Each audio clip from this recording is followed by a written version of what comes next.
Therefore, with 20 affirmative votes, 0 negative votes, 0 abstention, Senate Bill number 2534 is approved on third reading. Congratulations sa ating manggagawang Pilipino. Mabuhay! Mabuhay kayo!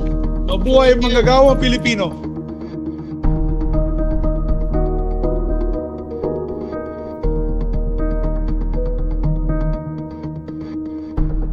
Senator Marcos, Senator Padilla, Senator Pimentel, Senator Poe, Senator Revilla, Senator Tolentino, Senator Tulfo, Senator Villanueva, Senator Villar Cynthia, Senator Villar Mark, Senate President.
Well, of course, the government can always afford in the sense that hindi naman sila yung magbibigay ng sahod kundi yung mga employers din.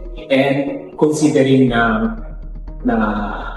market economic system tayo, yung alam niyo naman siguro yung three basic economic system is what to produce, how to produce, and for whom to produce is left in the discretion of the private sectors. So, kakaunti lang kasi yung participation ng government kung tutusin sa paggawa, kumbaga. So, they can always afford, but the problem is, can the employers, especially in the private sectors, afford to give that? And I think they can. They can. It all depends definitely on the type of industry or company, or how big is the company and how small is the company. Well, of course, it's good for the minimum income earners, but it is not good also for the industry, considering that there are companies who can afford that na parya-parya lang sa kanila yan. Pero yung mga maliliit, for example, paano mo sasahuran? And then it depends also kung saan. Kasi geographical din kasi guys, ang sahod. So all depends on the place of the business. Like for example, in Manila lang yata yung pinag-uusapan natin. 620, 700 na minimum. Okay para sa manggagawa. Not necessarily na okay pero just enough naman kaysa naman wala. And pangalawa, on the part of the industry, yun naman ano sa kanila, inik. No, kagaya ng sinabi ko, doon sa mga maliliit na namumuhunan.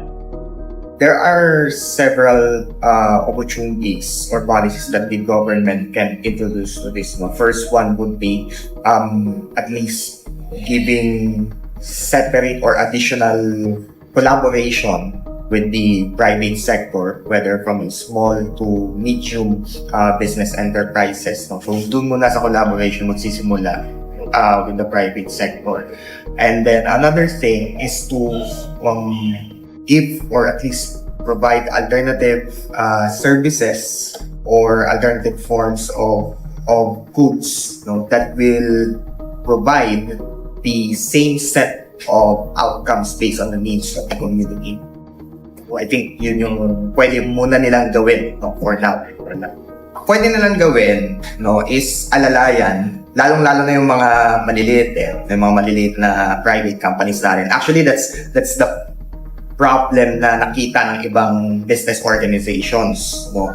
So because of this 100 pesos proposal na wage hike, it's possible na hindi lahat ng members ng private sector ay ma-afford to, especially kung maliit ka lang na business, di ba? Now, I think the first thing that the government can do, together with the help of their respective local government units, is to provide hindi siya ayuda or additional capital, but more on pag-alalay, no, towards these small business enterprise. Wala naman kasi ng problem, I think, pagdating sa mga malalaki. Pero paano kung pasimula ka pa lang, di ba? Tapos inabot ka na itong, kung magiging law man siya, no, itong 100 pesos increase sa minimum wage, it would be hard for that small business owner to at least catch up. So I think it's necessary for the government, no, or through the local government unit assigned within their jurisdiction to provide at least a form of financial assistance, or at least a form of palugit muna, diba? In a sense na parang, sige, kami hati muna tayo sa pasweldo, gano'n. Or this is at least an additional aid or financial aid, no, for your business. Tapos kapag nag-thrive na siya, no, that's when they can stop or itigil yung pagtulong. Okay? So, yun yung nakikita ko na pwedeng maging role nila for the increase of wages rather than legislating a bill or legislating this increase. Kasi in the long run, it's either we go up, no, or we go down. Kung ang isang business sector or isang private sector kukulangan siya ng pasahod, pwede siyang umutang. Baka naman umubog siya sa utak doon. Diba? So that's another risk that they can, that they may have in the future. Na napapansin ko, kasi we cannot fully analyze it yet because hindi pa nangyayari. Puro pa lang tayong mga projections and assumptions. So I think I'll stick with that, with my opinion on that for now.